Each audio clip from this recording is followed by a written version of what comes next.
Right, good morning. So, what are we going to learn today? We're going to learn how to create a report on one of these documents I've just brought up. And this is me trying to help my BTEC students. But obviously, this video can be used by anyone who wants to learn some of the features of how to create a basic or maybe a little bit more technically advanced business report.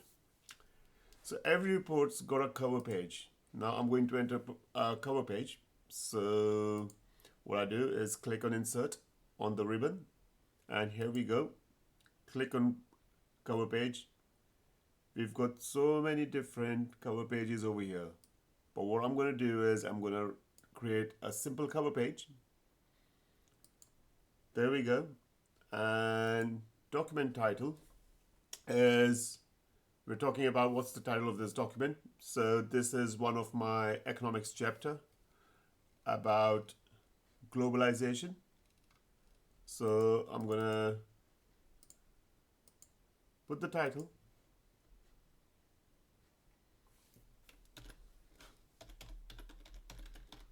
Globalization. And if you look over here, my name has come in automatically because the Windows license is to me. But what I can also do is I can change. This is about economics for my year 2 students. And let's say I'm going to use my business name. We're based in Northampton, and me and my wife, we create videos and we help students with maths and economics. So here we go. We've got a cover page. Now a good report's gonna have page numbers. We can see this chapter's got 9 pages. So how do we insert page numbers? Clearly, we go over here, insert again, page number, and we want to have page numbers at the bottom of the page. You can select any format. That's the format I always prefer. Page number 1. And then this document should have a header telling people what this document is about. Obviously, it's about globalization. What I would suggest is over here, students, to prove that it's their work, you can actually put your name over there. So for my BTEC students, you would be putting up over here, let's say for example, if you were doing coursework for Unit 1, exploring business, that's what I would expect you to do. But because this chapter is about globalization, I'm actually going to put globalization with my name, and you can see over here I've got my page number. Now I can close this. Now good business report will usually have a contents page. So what I can do is I can either insert a blank page from here, or if I press Control Enter on my keypad, it's going to give me another page over here. So anyways, I'm going to use this. There we go. I've got a blank page. Now, the most important thing is when you're creating a contents page, so I can go over here, references, and what I want to have is I want to have a table of contents, and I've got choices. So I can have heading 1, heading 2, heading 3, and I'll explain this in a minute. Or I can have table of contents. So you've got, or you can create yourself a custom table of contents. But what I'll do is I'll just use this one. So there we go. Now we've got something over here, but for a table of contents to work properly, what we need to have is we will have headings, we'll have subheadings or subtitles, and we'll also have the normal text because we don't want the normal text in our contents table. So how do we do it? Right, so this is syllabus. That's the exam board. So what I could do is I can go home over here, and these are styles, right? And what I'm going to do is I'm going to use three styles. I'm going to use normal, I'm going to use heading, and then I'm going to use heading 2, which is probably my subheadings, right? And I can preset them. So for my heading, if I right click, I can say modify, and here we go. So name 1 heading. The font is 14, font size. The font type is Cambria, Calibri, Arial, or whichever you want to select. Usually Cambria, Arial, they're easy to read. I can choose the color. Over here it's pre-selected fluorescent, but what I can do is I'll say, right, I just want to keep them black. And here we go. Automatically update, it updates everything. So we click OK. And what I can say is, that's the exam board. This chapter is targeting globalization. That's the specification. That's the Welsh board. So I can actually put down over here, give it a title. So I press heading 1, and you can say syllabus.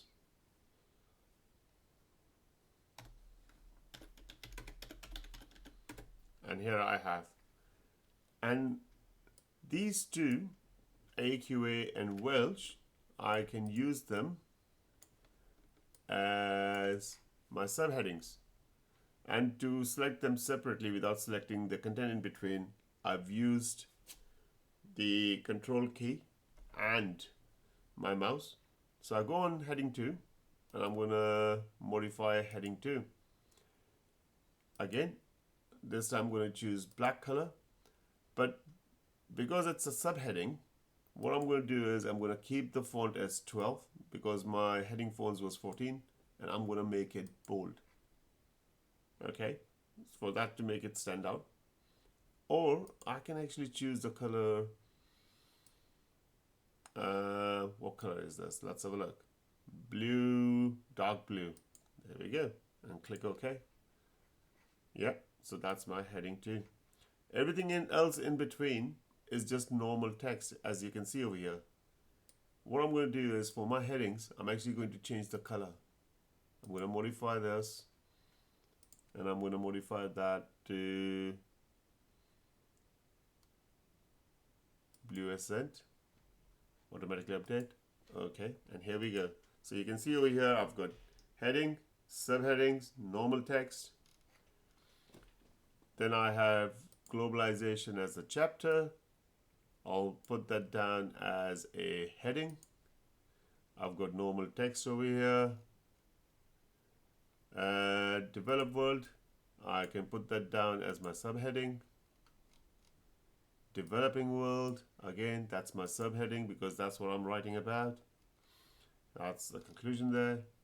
Some examples of theory of absolute advantage, again, subheading. You can say it's shifted to page 2. Why? Because probably there's not enough space. So we'll try and adjust that. Limitations of comparative advantage, subheading. I'll adjust that in a minute. MNCs, again, I just want that as subheadings. Benefit of MNC corporations for developing world. Limitations of developing world. World Trade Organization. Then we've got over here protectionism, methods of protectionism for my economic students. There we go. So all these, what I'm only doing over here is editing. So all these are subheadings. That's another method. Quotas.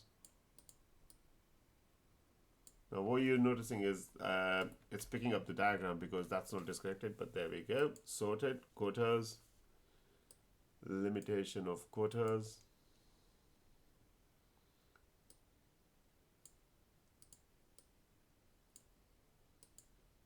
Subsidies,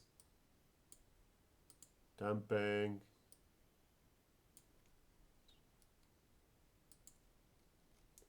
yep. Now You can see I've got headings and subheadings over here, and I need to adjust that page, isn't it? So, trying to create some space. There we go. Let's pull back over there because that fits over here. So we can see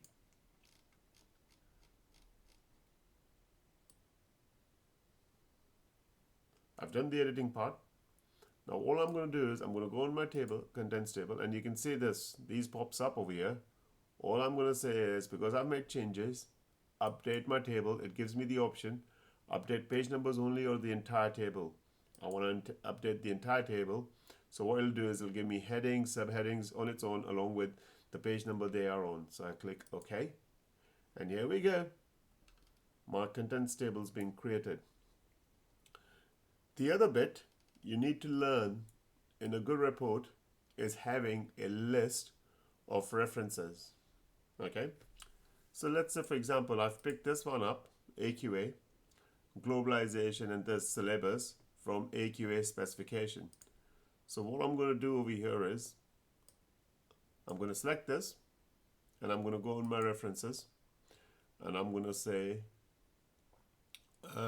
you can see over here cross references to documents, insert table of figures. I can use that, or I can do insert endnote, which is going to be my references at the end.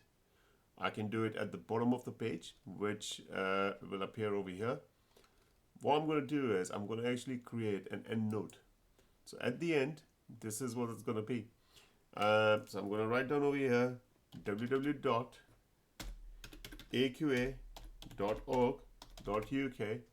and the document I've used is economics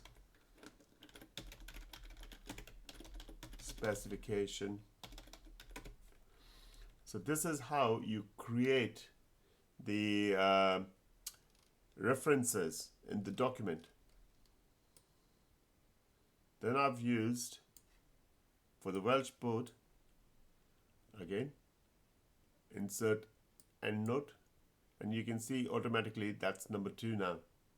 Okay, www.wjec.co.uk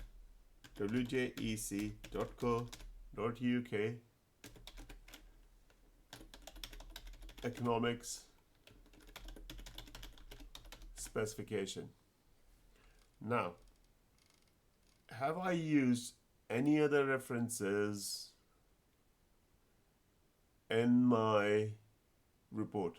No, I haven't.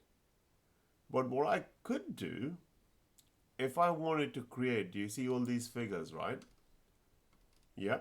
And I want someone to give them, you know, if they want to straight away go to that figure. So what I could then do is I can actually insert in my references, I can insert table of figures. Yeah. See that figure? And what I could do is I can have all these images or tables or figures, I can actually have their titles over here. Okay, and what it does is it starts generating a table of figures over here. What I'm going to do is I'm going to leave this over here because it's not required in your report. But yes, you do need a content table. You do need a list of references at the end, as I've shown you. And hopefully this is going to help you. Good luck from Mr. Jain.